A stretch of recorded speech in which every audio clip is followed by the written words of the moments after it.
Renungan Pagi Menjadi Putra dan Putri Allah oleh Ellen G. White, 25 April 2021. Mari kita berdoa.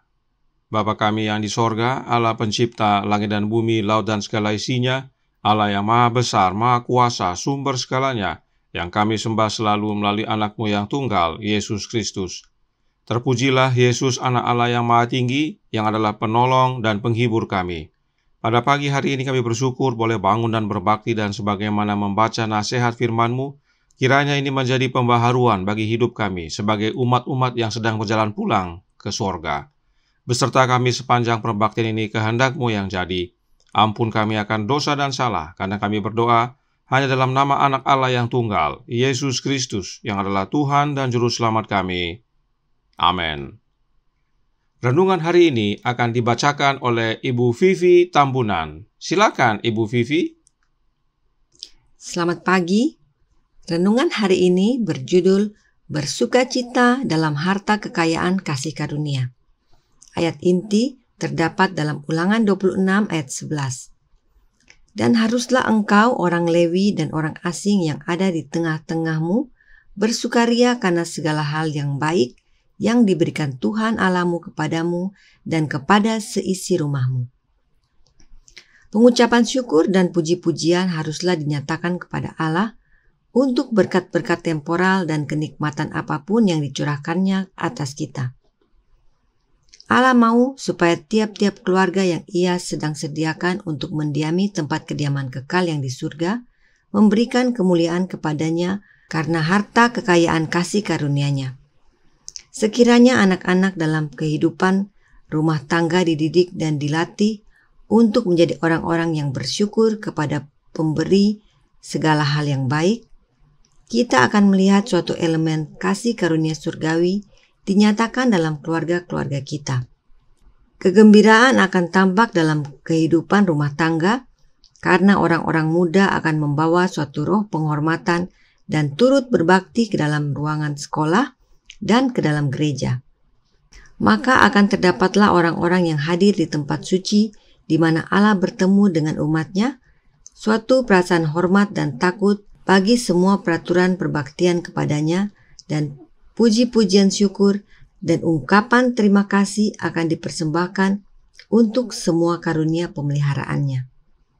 Setiap berkat temporal akan diterima dengan ucapan syukur, dan tiap-tiap berkat rohani 2 kali lipat indahnya karena pengertian masing-masing anggota keluarga telah menjadi suci oleh sabda kebenaran. Tuhan Yesus sangat dekat kepada semua orang yang menghargai karunia-Nya yang indah, yang mengaku semua perkara yang baik pada mereka berasal dari Allah yang dermawan, mengasihi dan menjaga, serta mengakui Dia sebagai pancaran besar dari segala kesenangan dan penghiburan, sumber kasih karunia yang tiada berkesudahan. Kalau saja kita mau lebih menyatakan iman kita, bersukacita dalam berkat-berkat yang kita tahu ada pada kita, kemurahan dan kasih Allah yang besar, kita akan mempunyai iman dan sukacita yang lebih besar. Lidah tidak dapat mengucapkannya, pikiran fana tidak dapat memahaminya, berkat yang dihasilkan dari menghargai kebajikan dan kasih Allah. Bahkan di dunia ini, kita boleh mendapat sukacita seperti pancaran air, tidak pernah berkesudahan, karena diisi oleh arus yang mengalir dari tahta Allah. Terima kasih. Terima kasih atas penata layanan Ibu Vivi. Tuhan Yesus memberkati. Selamat pagi saudaraku dalam Tuhan. Bersukacita adalah salah satu dari buah-buah roh. Roh Nubuat berkata dalam Bible Echo Januari 15 tahun 1892 paragraf 7 yang berbunyi, kita harus memiliki Kristus tinggal di dalam hati kita oleh iman, dan kemudian kita akan memanifestasikan buah-buah roh yang firman Allah nyatakan sebagai kasih, sukacita, damai sejahtera, kesabaran, kemurahan, kebaikan, kesetiaan, kelemah lembutan, penguasaan diri. Untuk dapat menghasilkan buah-buah roh, kita harus memiliki Kristus tinggal dalam hati kita oleh iman. Artinya, kita menerima kehadiran Roh Kristus dalam hati kita sebab Yesus hadir dalam hati kita melalui kehadiran Roh-Nya. Dan Roh Kristus inilah yang menghasilkan buah-buah roh, yang salah satunya adalah sukacita. Sebagaimana renungan hari ini nasihatkan, kita harus bersukacita dalam harta kekayaan kasih karunia. Ini suatu hal yang menarik, sebab kasih karunia Allah itu adalah Roh Kristus. Dan untuk kita dapat menghasilkan buah roh sukacita, kita harus memiliki Kristus tinggal dalam hati kita, yaitu menerima Roh Kristus. Jadi, kita harus memiliki Roh Kristus untuk dapat bersukacita dalam harta kekayaan Roh Kristus. Mengapa demikian? Yohanes 15 ayat 5 menyatakan, "Akulah pokok anggur dan kamulah ranting-rantingnya. Barang siapa tinggal di dalam aku dan aku di dalam dia, ia berbuah banyak. Sebab di luar aku kamu tidak dapat berbuat apa-apa." Jelas, kita membutuhkan Kristus tinggal dalam hati kita agar kita dapat bersukacita. Bahkan bersukacita untuk kehadiran Roh Kristus itu sendiri. Sebab di luar Kristus kita tidak dapat berbuat apa-apa. Mengapa penting kita pahami tentang bersukacita dalam Yesus ini? Karena The Review and Herald tanggal 2 Juni tahun 1910 paragraf 1 berkata, "Jika kita menuju sorga, bagaimana kita bisa pergi sebagai sekelompok pelayat, mengerang dan mengeluh sepanjang perjalanan ke rumah Bapa kita? Kita sering lupa bahwa kita sedang berjalan menuju rumah Bapa kita di sorga. Sehingga sering dalam hidup ini kita murung dan mengeluh. Jangan lupa pekabaran tanggal 19 April bahwa mengeluh itu sama dengan memuji setan. Masakan kita berjalan menuju negeri perjanjian, rumah Bapa di sorga, kita malah memuji setan? Tetapi itulah yang terjadi, sebab memang kita adalah Israel rohani. Israel jasmani saat berjalan menuju negeri perjanjian selalu dipenuhi dengan keluhan dan keluhan. Bagaimana dengan kita? Inilah pentingnya renungan hari ini untuk ingatkan dan amarkan kita. Mari kita baca Review and Herald tanggal 2 Juni tahun 1910 paragraf kedua yang menjelaskan, "Orang-orang yang mengaku Kristen yang terus-menerus mengeluh dan yang tampaknya menganggap kegembiraan dan kebahagiaan sebagai dosa tidak memiliki agama yang murni. Mereka yang menikmati kesedihan dalam semua hal yang melankolis di alam, yang memilih untuk melihat daun-daun yang mati daripada mengumpulkan bunga-bunga hidup yang indah, yang tidak melihat keindahan di ketinggian pegunungan yang megah dan di lembah-lembah yang diselimuti oleh kehijauan yang hidup, yang menutup indera mereka dengan suara gembira yang berbicara kepada mereka di alam, dan yang manis dan musikal bagi telinga yang mendengarkan. Mereka tidak ada di dalam Kristus." Mengapa orang-orang yang seperti ini disebut tidak di dalam Kristus? Karena mereka hidupnya lebih memuji setan daripada memilih Yesus tinggal dalam hati mereka. Sebab jika Kristus tinggal dalam hati mereka, maka buah-buah roh akan bermunculan dan salah satunya adalah bersukacita.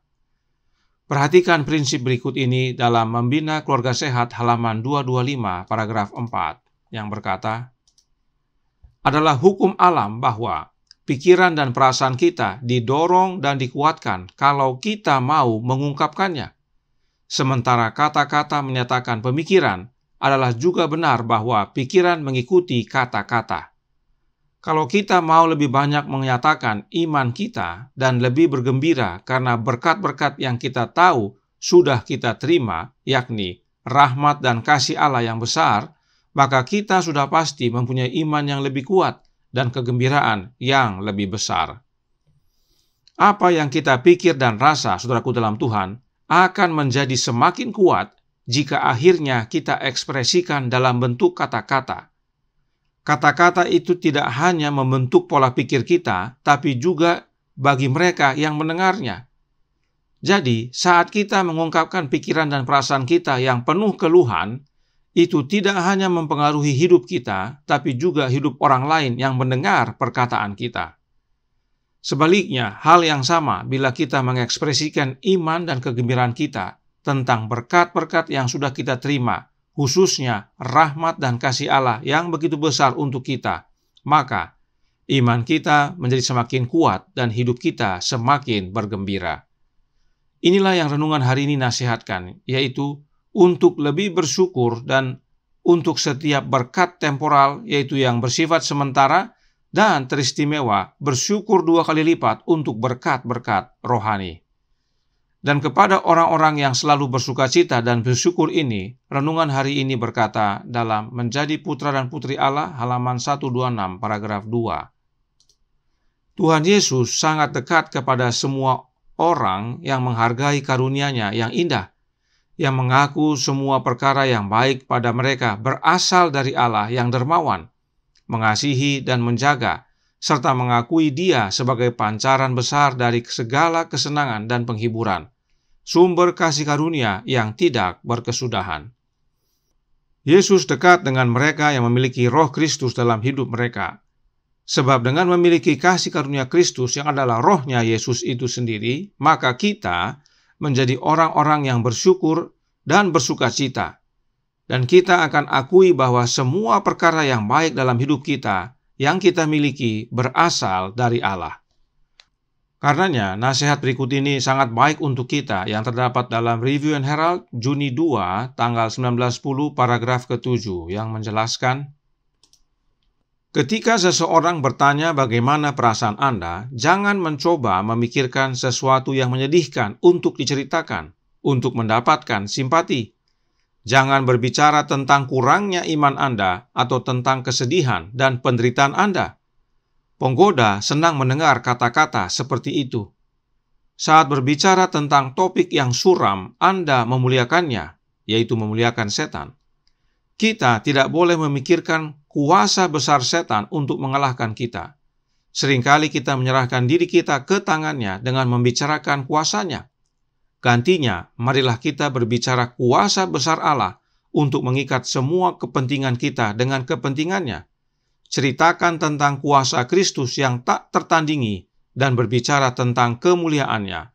Seluruh surga tertarik dengan keselamatan kita. Nasihat yang penting kita ingat dan hidupkan. Dan satu-satunya cara untuk dapat menghidupkan nasihat ini adalah dengan menerima Roh Kristus dalam hati kita. Karena hanya dengan memiliki Roh Kristus, kita dapat berbicara tentang kuasa Allah yang besar, serta tentang kuasa Kristus yang tak tertandingi. Untuk mengeluh, untuk menceritakan yang menyedihkan, untuk menceritakan penderitaan kita agar mendapatkan simpati, serta membicarakan hal-hal yang suram, tidak perlu sekolah. Sebab itulah alamiah kita orang berdosa. Itulah karakter setan. Tetapi untuk bicara tentang Allah Bapa dan Anaknya, serta bagaimana kuasa Bapa dan Anak yang tak tertandingi bagi keselamatan kita, ini perlu sekolah, yaitu sekolah Kristus. Dan gurunya adalah rohnya Kristus itu sendiri. Kita harus minta Roh Kristus setiap hari, layaknya mana turun setiap hari, untuk kehidupan kita. Sebab Yesus adalah roti hidup itu. Karenanya Alkitab menasihatkan dalam 1 Tesalonika 5 ayat 18 yang berbunyi, mengucap syukurlah dalam segala hal, sebab itulah yang dikehendaki Allah di dalam Kristus Yesus bagi kamu. Kita dinasihatkan bukan untuk bersyukur dalam beberapa hal, tetapi dalam segala hal, baik susah maupun senang, mengucap syukurlah. Sebab itulah yang dikehendaki Allah, yaitu Bapa di dalam Anaknya, Yesus Kristus. Perhatikan, ini adalah kehendak Bapa dalam Anaknya. Artinya, kita dapat menghidupkan nasihat ini hanya di dalam Yesus Kristus, Anak Allah. Sebab di luar Yesus, kita tidak dapat berbuat apa-apa. Karenanya, hari ini adalah hari permulaan baru bagi hidup kita semua. Berdoa minta Roh Kristus setiap hari, setiap pagi, agar dalam hidup kita sepanjang hari tidak ada pikiran dan perasaan untuk mengeluh dan kesuraman yang kita utarakan. Tidak ada kekesalan, kepedihan, dan kurang iman yang kita tunjukkan. Tetapi sukacita dan syukur kepada Bapa dan Anaknya nyata dalam hidup kita. Sebab kita sedang berjalan pulang ke rumah Bapa kita di sorga. Maukah saudara berjalan bersama Yesus hari ini? Tuhan memberkati, saya bawa dalam nama Yesus. Amin. Mari kita berdoa. Bapa kami yang di sorga, Allah pencipta langit dan bumi, laut dan segala isinya, Allah yang maha besar, maha kuasa, sumber segalanya, yang kami sembah selalu melalui anak-Mu yang tunggal, Yesus Kristus. Terima kasih atas nasihat indah pagi hari ini. Mengeluh itu mudah, kesal itu gampang. Tetapi untuk mengucap syukur selalu dalam segala hal adalah tidak mudah. Hanya Kristus yang dapat memampukan untuk kami bersuka cita dan bersyukur setiap saat untuk segala hal. Karenanya, ya Bapa, curahkan anak-Mu dalam hati ini, agar Dia selalu menyertai kami, yang memampukan kami untuk bersuka cita dalam segala hal, sebagaimana kami berjalan pulang ke sorga, ke rumah Bapa. Tolong kami sepanjang hari ini ya Bapa, kehendak-Mu yang jadi, ampun kami akan dosa dan salah, karena kami berdoa hanya dalam nama anak Allah yang tunggal, Yesus Kristus yang adalah Tuhan dan Juru Selamat kami. Amin.